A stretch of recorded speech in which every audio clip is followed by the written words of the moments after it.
새벽길에 손님을 태운 택시기사분이 계십니다. 그런데 순식간에 이런 일이 벌어졌습니다. 홍순빈 아나운서. 네, 늦은 밤 시간이 되면 이 택시들이 길가에 줄지어 서서 순서대로 승객을 기다리는 모습 흔히 볼 수 있는데요.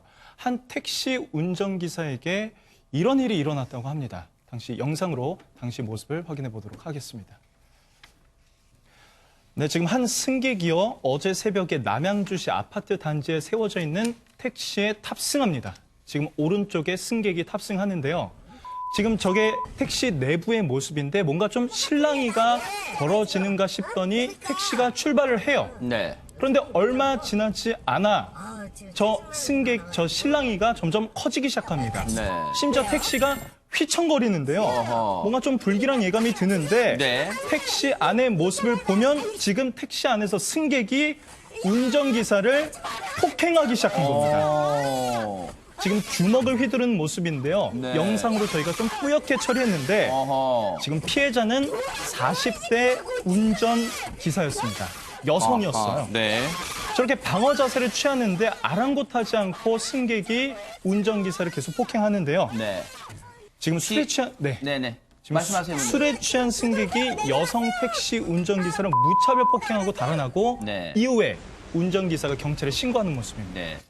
요거 하나만 정정할게요. 그 피해당한 택시기사님은 여성 택시기사님인데요. 여성분인데 60대세요. 60대 택시기사님이고 일단 저 가해자가 일단 누군지는 저희가 잠시 뒤에 밝혀드릴게요. 오윤성 교수님.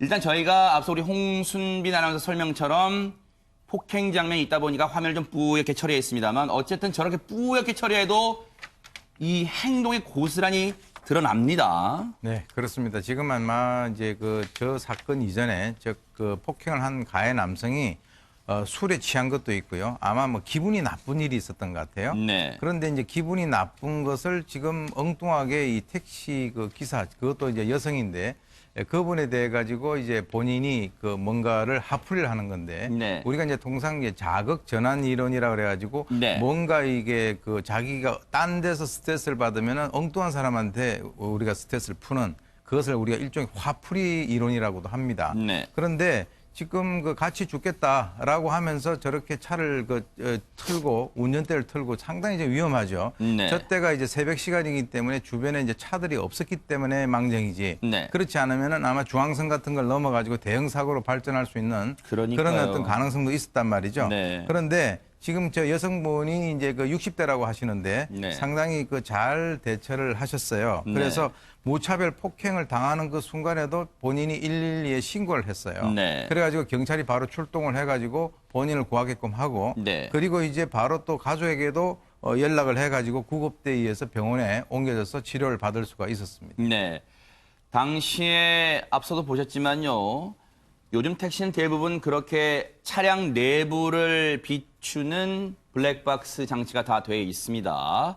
자, 당시 블랙박스에 찍힌, 고스란히 찍힌 그 모습 한번 보시고 이어가 보도록 하겠습니다. 기다렸는데 지금 화풀이가 나한테 왔잖아요 지금. 그러니까 저는 손님 입장으로 지금 짜증나는 게 많아가지고 지금 같이 해요. 야, 까지 마라 자고 했잖아.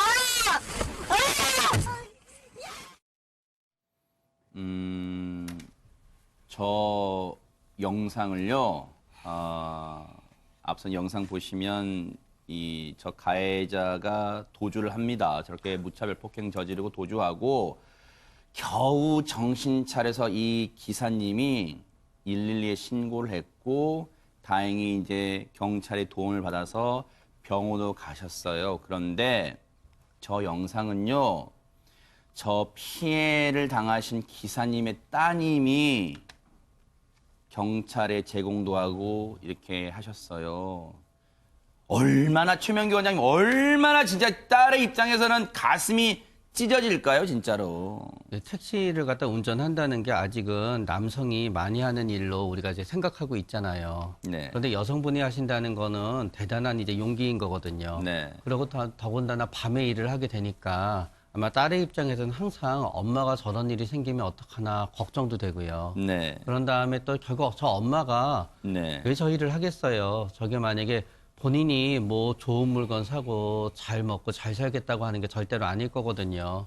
아마 저거 모아서 어떻게든지 자녀들 뭐 결혼 비용이든 도와주려고 하는 데 테고 자녀들이 학생이라면 학비를 내려고 하는 거겠지요. 결국 자녀의 꿈을 위해서 본인이 저 험한 일을 하게 되는 건데 네. 결국은 저런 일이 생겼고 그러다가 보니까 또 자식들의 죄책감도 엄청날 거예요. 우리가 어머님한테 이런 엄마한테 이런 일을 하게 하고 네. 부담을 갖다 준다는 게 네. 그렇게 되면 화나고 억울하고 그러다가 보니까 경찰에 이제 자료를 제공하게 됐고 네. 또 억울함을 갖다 알리자는 의미에서 또 이렇게 언론에도 또 제공을 하게 되었다고 생각해요. 네.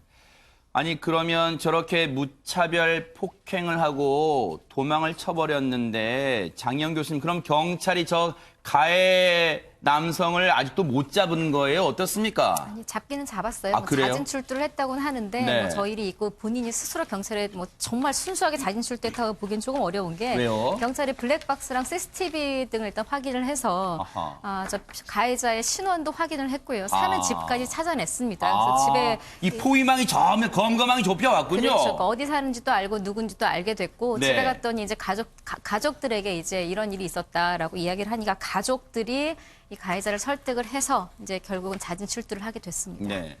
정말 우리 장 교수님 말씀처럼 형식은 자진 출석이지만 이른바 자수지만 자기가 검거되기 직전에 가족들의 설득으로 안 돼. 너 지금 잡혀. 그러니까 이제라도 지금 경찰에 출두해라 라고 해서 자진 출석 형식을 취했다는데 그럼 경찰을 통해서요. 대체 이 사람이 왜 저런 무차별 폭행을 저질렀는지 얘기 들어보시고 이어가 보도록 하겠습니다.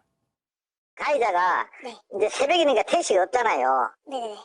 택시가 그냥 지나가고 하니까 이제 약간 화가 나는 모양이에요. 그러니까 이분이 피해자가 이제 그 앞에 사람이 손을 세웠어요. 네. 세우니까 타자마자 그냥 욕을 막 했는 거예요. 택시가 안 잡힌다고 불만. 네네. 그거예요. 그러니까 이제 택시 기사가 왜 욕을 하느냐, 나한테. 술 취해서 그랬다는 식으로 그렇게 얘기를 합니다. 이유는 없이. 아니 그러면 뭔가 이 사람은 이 보통 앞서 우리 홍순빈 아나운서 설명처럼 택시 승강장에 택시가 이렇게 줄지어 있잖아요. 네, 그렇습니다. 지금 그 과정에서 뭔가 쌓인 불만을 지금 이 기사님한테 푼 거예요, 지금? 그러니까 이제 이 사람이 차를 택시를 타려고 계속 했는데 택시가 안 잡힌 것 같아요. 아하. 그래서 이제 택시 승강장 쪽으로 넘어왔다는 거죠. 네. 넘어왔는데 원래 우리가 택시를 타게 되면은 순서대로 앞에 있는 차보다 타는 게 순서 아닙니까? 네. 근데 이제 자기가 이 지금 피해 차량에 차를 탔어요. 네. 그러니까 통상적으로 이제 기사분들은 그렇게 얘기를 하죠. 저 앞차에 가서 타세요. 네, 이렇게 얘기를 하는데 네. 이때 이제 이 남성의 머릿속에는 여기서도 승차 거부를 하는구나. 아하. 그게 이제 자기의 굉장히 주관적이고 편협된 시각인데요. 네. 그러면서 이제 그때부터 욕설을 하고 폭행을 하고 시작을 했던 거예요. 네. 그러니까 자기는 승차 거부를 당했다라고 얘기를 하지만 사실은 이제 피해자 입장에서는 술도 먹고 또 상당히 분위기 좋지 않게 네. 자기 차를 타기 때문에 앞차를 타라고 권유를 한 거는 그건 당연한 것이고. 그렇죠. 순서 기다리는 거잖아요. 네. 네. 그런데 이제 자기는 딱 보니까 이 여성이고 그러니까 어떻게 보면은 그 순간에 자기의 어떤 화풀이를 할 대상을 아주 아하. 적절하게 찾았다. 이제 그렇게 생각을 했던 것 같아요. 네. 저 폭행이요. 무차별 폭행이 무려 1분 남짓 이어졌다고 합니다. 앞서도 말씀드렸지만 저 피해 기사님의 가족분들은 얼마나 가슴이 찢어질까요? 이 피해 기사님의 아드님 얘기를 한번 들어보시고 이어가 보도록 하겠습니다. 경찰서에 사고 접수하고 바로 저한테 전화를 하셨더라고요. 찢어지셔서 겉으로는 몇 방 꼬매셨고 안쪽으로도 또 찢어졌다고 하시는데 그럼 이제 막 부어있고 그래서 병원 쪽에서도 일단 손을 못 댄다고 치과까지 다뤘는데 병원 가서 하라고 이렇게 하더라고요. 입원을 할 정도는 아니고 그래서 뇌출혈이 있긴 한데 이게 심한 정도는 아니고 이게 주의할 수 있는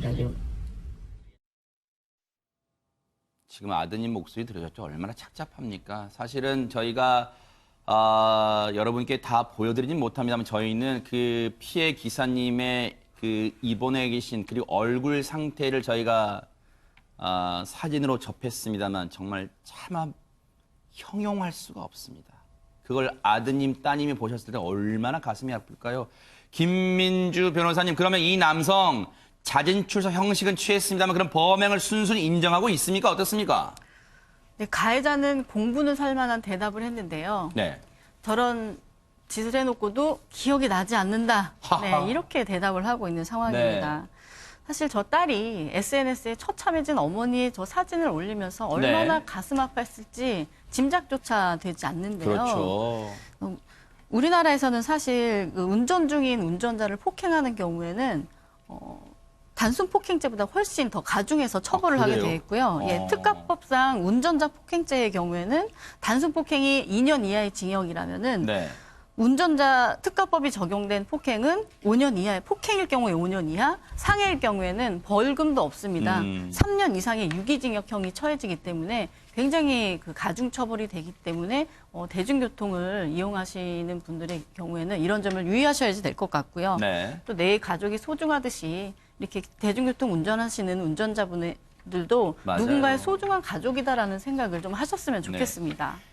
우리가 아마 해외여행 다녀보신 분들은 아시겠지만 일부 나라에서는 택시 운전자 운전석을 이렇게 이 투명한 그 아주 단단한 유리 같은 플라스틱으로 보호막을 쳐놨습니다. 혹시 있을지 모를 범죄, 저런 폭행 피해를 막기 위해서요. 우리가 그 지경까지 가야 됩니까 정말로? 그런데 이 아드님, 피해 기사님의 아드님이 이런 말씀도 해주셨어요. 그 얘기 들어보시고 이어가 보도록 하겠습니다. 차후에 다른 사람들이 또 이런 일을 안 당했으면 좋겠고 더더욱 뭐 안 일어나면 좋겠지만 법이 더 강화되면 더 안 하지 않을까 싶어서. 김민주 변호사님, 참 아드님이 그런 참 뭐랄까요? 참 그 와중에서도 이런 얘기를 다른 기사님들의 안전까지도 걱정을 하고 있네요, 진짜로. 예, 그렇습니다. 우리나라에서도 그런 운전자를 보호하는 어떤 가드를 많이 치고는 있는데 이 운전자들이 그걸 꺼려하는 이유는 일단 금전적으로 그 비용이 지출될 뿐만 아니라 다른 운전 그 승객들을 범죄자, 잠재적인 범죄자 취급을 해서 굉장히 기분을 나빠한다는 것입니다. 그래서 세상에. 설치하기가 꺼려진다는 얘기를 하시는 택시 네. 운전사들도 많이 있으신 것 같아요. 네. 어쨌든 정말로 이 아드님 말씀처럼요. 다른 기사님들이 이런 일을 좀 안 당했으면 하는 그런 간절한 바람입니다.